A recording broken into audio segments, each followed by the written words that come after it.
താഴെ തന്നിരിക്കുന്ന ഭിന്നസംഖ്യ ജോഡികളിൽ തുക 1 വരാത്തത് ഏത്? നമുക്കറിയാം 5/5 ഒന്നാണ്, 10/10 ഒന്നാണ്, 7/7 ഒന്നാണ്, 100/100 ഒന്നാണ്. എന്ന് പറഞ്ഞാൽ അംശവും ഛേദവും ഒരേ സംഖ്യ വരികയാണെങ്കിൽ അതിൻ്റെയൊക്കെ ഉത്തരം ഒന്നാണ്. അപ്പൊ നമുക്കിവിടെ ഇത് നോക്കിയാൽ മതി.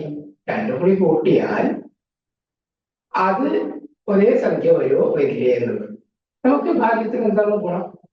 ഛേദങ്ങളൊക്കെ ഒരേ സംഖ്യയാണ്. ഇപ്പോ 1/2 1/2 രണ്ടിനും ഛേദം 2ആണ്.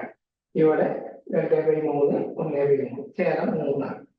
ഇവിടെ 5/11 4/11 അവിടെ ഛേദം രണ്ടിനും 11ആണ്. 7/15 8/15 അവിടെയും ഛേദങ്ങൾ 15.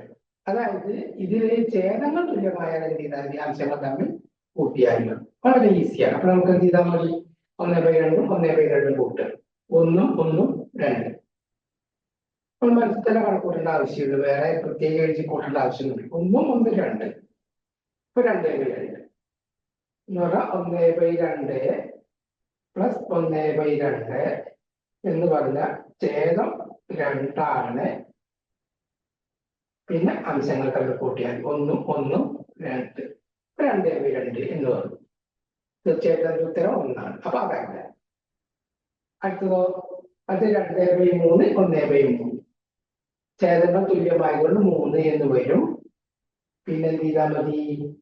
അംശങ്ങൾ തമ്മിൽ കൂട്ടിയാൽ മതി. 2 1 3. തീർച്ചയായിട്ടും അത് 3/3 അത് 1 തന്നെയാണ്. ഇനി അടുത്തത് എന്താ? 5/11 7/11 ഛേദം 11ആണ്.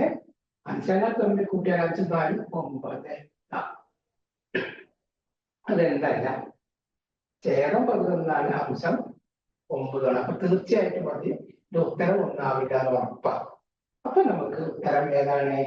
9/11 എന്ന് പറഞ്ഞാൽ ഈ സി 5/11 4/11 എന്നുള്ളതാണ് അതിന്റെ ഉത്തരം. വളരെ ഈസിയാണ്. ഇത് മനസ്സിൽ കണക്കൂട്ടാവുന്നതേ ഉള്ളൂ. നമുക്കൊരു ഐഡിയ ഉണ്ടായിരുന്നു. വളരെ ഈസി ആയിട്ട് അതിന് ഉത്തരം കിട്ടും. ഓക്കെ.